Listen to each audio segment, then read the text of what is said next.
2021. Vom Wohnmobil ins Flugzeug. Episode 02.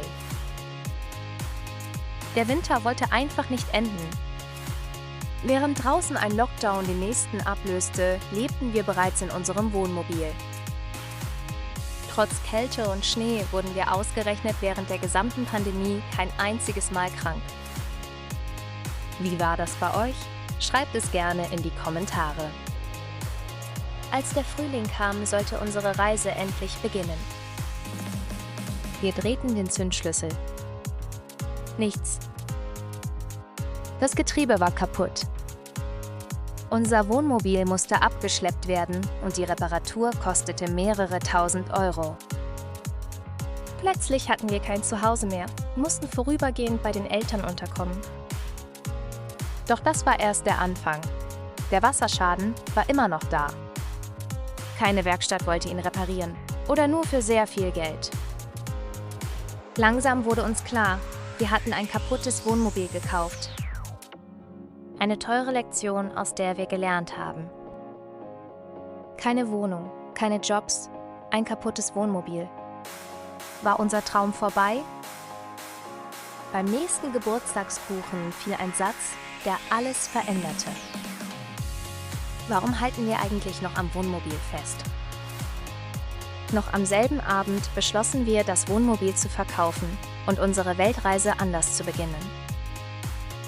Mitten in der Corona-Pandemie war das gar nicht so einfach. Viele Länder waren geschlossen. Nach langer Suche fanden wir schließlich ein Land, das noch Reisende willkommen hieß. Wir verkauften das Wohnmobil, packten unsere Rucksäcke und buchten den Flug. Am 16. März landeten wir endlich in Ecuador. Doch unser Abenteuer begann ganz anders, als wir es uns vorgestellt hatten. Unser erster Stopp war Quito. Mit nur 13 Grad war es deutlich kälter als erwartet. Deshalb flogen wir direkt weiter nach Guayaquil. Doch dort wartete bereits die erste Überraschung.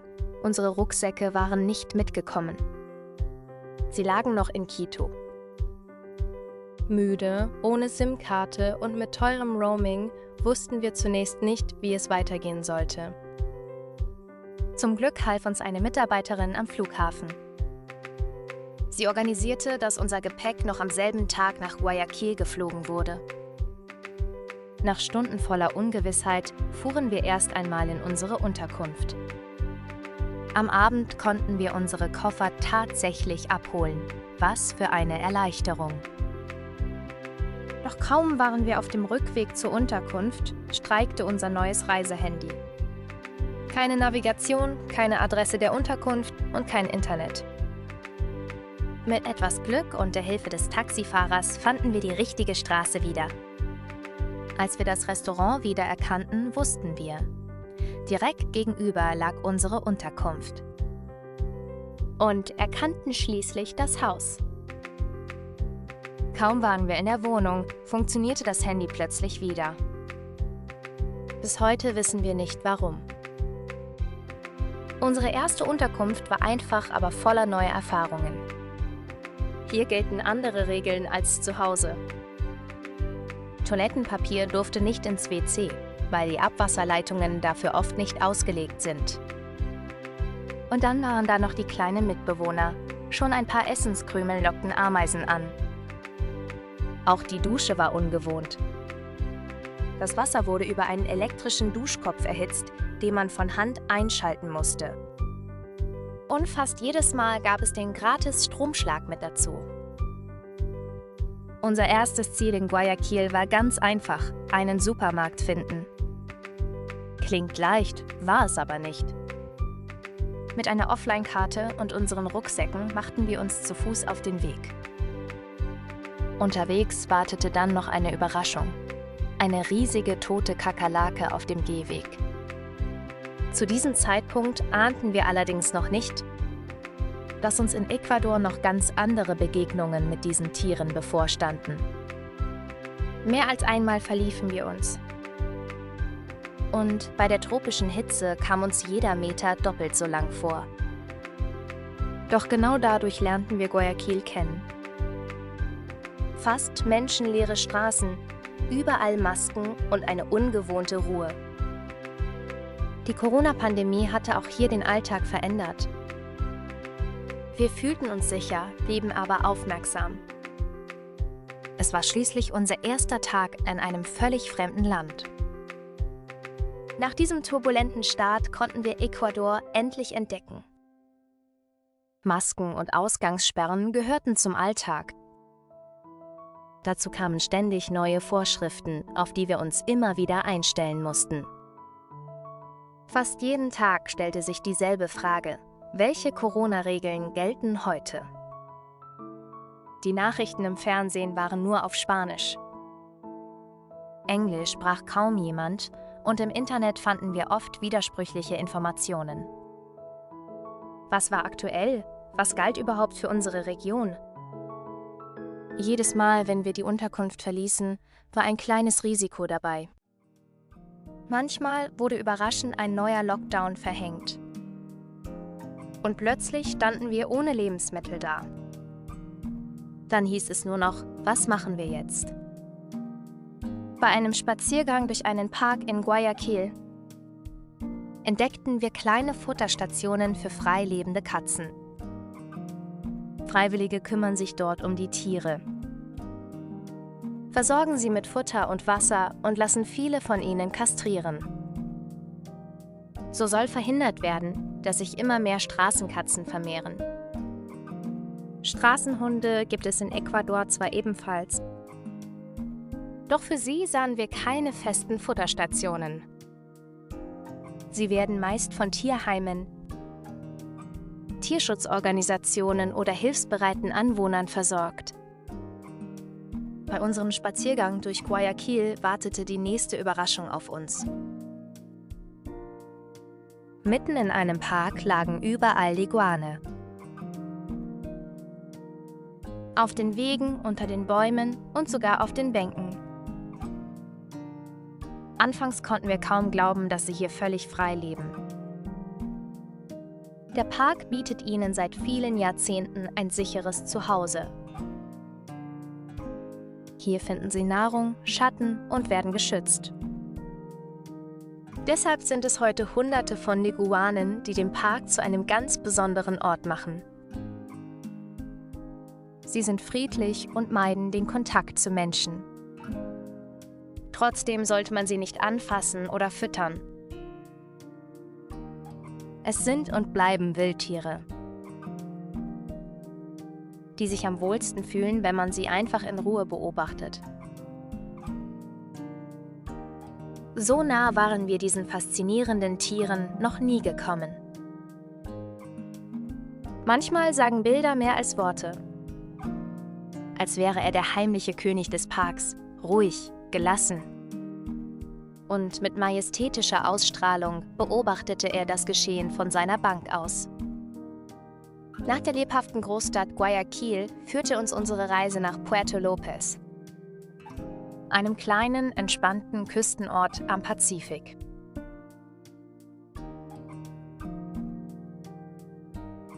Hier schien die Zeit langsamer zu vergehen.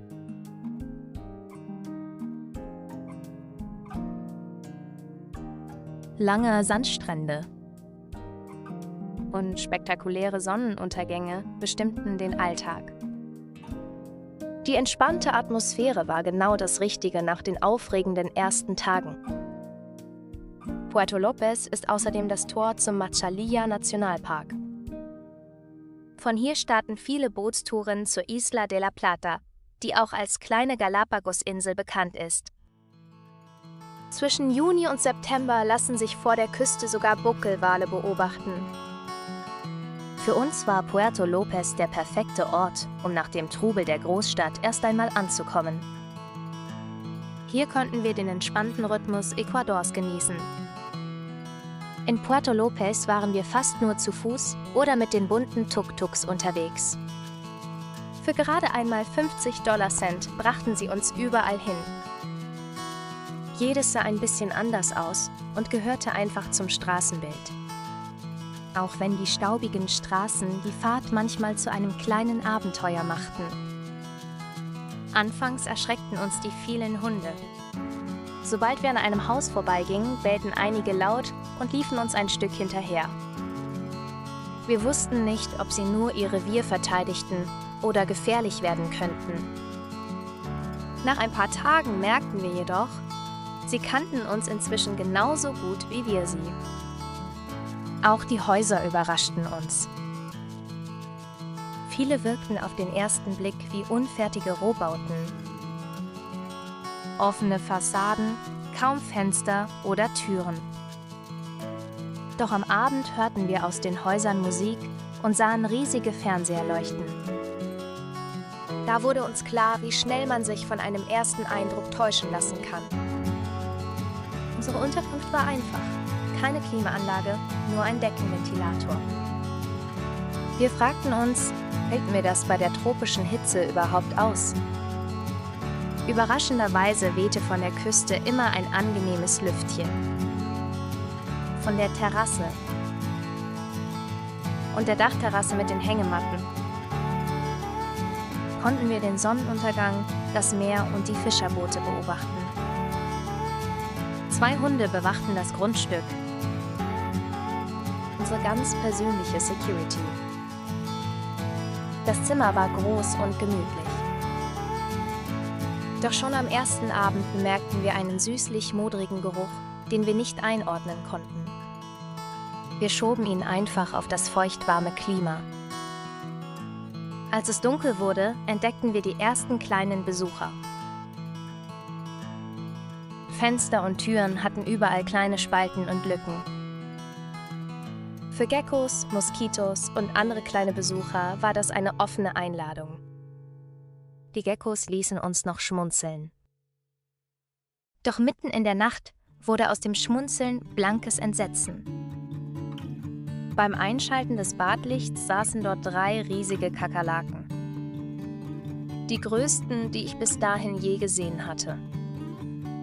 Sie verschwanden blitzschnell unter dem Waschbecken, während ich vor Schreck hellwach im Türrahmen stehen blieb. An Schlaf war kaum noch zu denken. Erst am nächsten Tag sagte die Vermieterin ganz gelassen, das ist hier völlig normal in Ecuador. Heute, nach 6 Jahren auf Reisen, sehen wir das etwas anders. Doch dazu später mehr. Jeder Spaziergang brachte neue Überraschungen. Immer wieder entdeckten wir Tiere, die wir zuvor noch nie gesehen hatten. Besonders in Erinnerung blieb uns dieser kleine Hund. Ob er ein Straßenhund war, wissen wir bis heute nicht. Er schloss sich uns einfach an, lief meist voraus und brachte uns später sogar wieder zurück. Kurz darauf begegneten wir zum ersten Mal Rabengeiern. Mit ihren mächtigen Flügeln und kahlen Köpfen wirkten sie furchteinflößend. Doch als Aasfresser sind sie ein wichtiger Teil der Natur. Auch wenn sie aus der Nähe ziemlich unheimlich aussehen. Die 14 Tage in Puerto López vergingen wie im Flug. Es war Zeit für das nächste Abenteuer, Manta, nur etwa 110 Kilometer entfernt. Mit dem Bus machten wir uns auf den Weg. Da die Ausgangssperren noch immer zum Alltag gehörten, beschlossen wir, einen ganzen Monat zu bleiben. Wir fanden eine Unterkunft mit Pool und Garten. Das machte die Lockdowns deutlich angenehmer und endlich konnten wir wieder selbst kochen. Dabei bekamen wir regelmäßig Besuch von einem kleinen Gecko. Ich musste gut aufpassen, damit ihm nichts passierte. Auch wenn er es scheinbar liebte, mich jedes Mal zu erschrecken. Besonders gern machten wir Patacones. Knusprig gebratene Kochbananen, die in Ecuador zu den beliebtesten Snacks gehören. Manta selbst ist die wichtigste Hafenstadt an Ecuadors Pazifikküste. Bekannt ist sie für ihre langen Strände, den Thunfischfang und ihr ganzjährig warmes Klima. Manta fühlte sich ganz anders an als Puerto López. Moderner, lebhafter und trotzdem entspannt. Auch in Manta prägte die Pandemie den Alltag. Die Straßen waren ungewöhnlich leer und die Maskenpflicht galt überall, selbst draußen. Als wir den Strand entlang liefen, entdeckten wir immer mehr Prachtfregattvögel und Pelikane. Hoch über uns kreisten die Fregattvögel mit ihrer beeindruckenden Flügelspannweite. Während die Pelikane geduldig auf den Fischerbooten saßen und auf ihre nächste Mahlzeit warteten. Pelikane werden bis zu 1,5 Meter groß und sind an ihrem riesigen Schnabel leicht zu erkennen. Sein Markenzeichen: bis zu 2,3 Meter Flügelspannweite und ein roter Kehlsack. Diese alten Holzschiffe waren einst auf dem Pazifik unterwegs und prägten die Fischerei in Manta. Heute liegen sie verlassen am Strand. Wind, Sonne und Salzwasser haben ihre Spuren hinterlassen. Aus ehemaligen Fischerbooten sind stille Zeitzeugen geworden. Und eines der bekanntesten Fotomotive der Stadt. Von Manta aus ging es mit dem Bus nach Quito. Rund 420 Kilometer quer durch Ecuador. Eine lange Fahrt, auf der wir noch einmal ganz andere Landschaften kennenlernen konnten. Doch wegen der Straßenverhältnisse kamen wir erst nach Beginn der Ausgangssperre an. Keine Busse, keine Taxis, alles geschlossen. Also suchten wir direkt am Busbahnhof eine Unterkunft für die Nacht. Unserem Gastgeber schrieben wir, dass wir erst am nächsten Tag ankommen würden. Seine Antwort überraschte uns. Die verpasste Nacht berechnete er uns einfach nicht. Diese große Geste werden wir bis heute nicht vergessen. Es ist das Gasthaus unseres großzügigen Gastgebers, bei dem wir oben ein paar Tage wohnten. Wir hatten ein eigenes Zimmer mit Bad, Küche und Wohnzimmer wurden mit anderen Gästen geteilt. Doch wegen der Pandemie waren wir meistens ganz allein. Jeden Morgen bereitete uns der Besitzer ein frisches Frühstück zu. Nebenbei erzählte er Geschichten über das Leben in Ecuador. Während der Lockdowns kochten wir oft selbst. So vergingen die Tage ruhig und gemütlich, ganz anders, als wir uns eine Weltreise vorgestellt hatten. Überrascht hat uns vor allem das Wetter. Tagsüber wurde es mit etwas Glück 18 Grad warm. Nachts sanken die Temperaturen auf etwa 9 Grad. Für diese Kälte waren wir überhaupt nicht ausgerüstet und waren froh, dass wir unsere Schlafsäcke dabei hatten. Auch jeder Spaziergang wurde zur kleinen Herausforderung. Quito ist unglaublich hügelig, voller Treppen und liegt auf fast 2900 Metern Höhe. Je weiter wir bergauf liefen, desto knapper wurde die Luft. Manchmal mussten wir einfach stehen bleiben, tief durchatmen und erst einmal die Aussicht genießen. Schon von weitem ragen die Türme der Basilika über Quito hinaus. Sie ist die größte neugotische Kirche Südamerikas. Der Bau begann bereits im Jahr 1883 und dauerte über 100 Jahre. Die Basilika gilt bis heute als unvollendet. Der Legende nach darf sie niemals vollständig fertiggestellt werden. Denn heißt es, mit ihrer Vollendung würde die Welt untergehen. Vielleicht macht genau dieses Geheimnis ihren besonderen Reiz aus. Statt Wasserspeiern schmücken Anding-Kondore, Leguane und Riesenschildkröten die Fassade. Diese Tiere machen die Basilika weltweit einzigartig. Von den Türmen bietet sich ein beeindruckender Blick über die Altstadt von Quito. Ein Ort, an dem Geschichte, Glaube und Architektur aufeinandertreffen. Ein absolutes Highlight in Quito war für uns die Fahrt mit dem Teleferico. Die Seilbahn bringt Besucher in rund 18 Minuten auf über 4000 Meter Höhe. Schon während der Fahrt wurde der Blick über Quito immer spektakulärer. Erst von hier oben wurde uns klar, wie außergewöhnlich Quito wirklich ist. Als wir nach unten blickten, trauten wir unseren Augen kaum. Die Stadt wächst nicht in alle Richtungen wie die meisten Großstädte. Sie schlängelt sich wie ein endloses Band durch ein schmales Andental.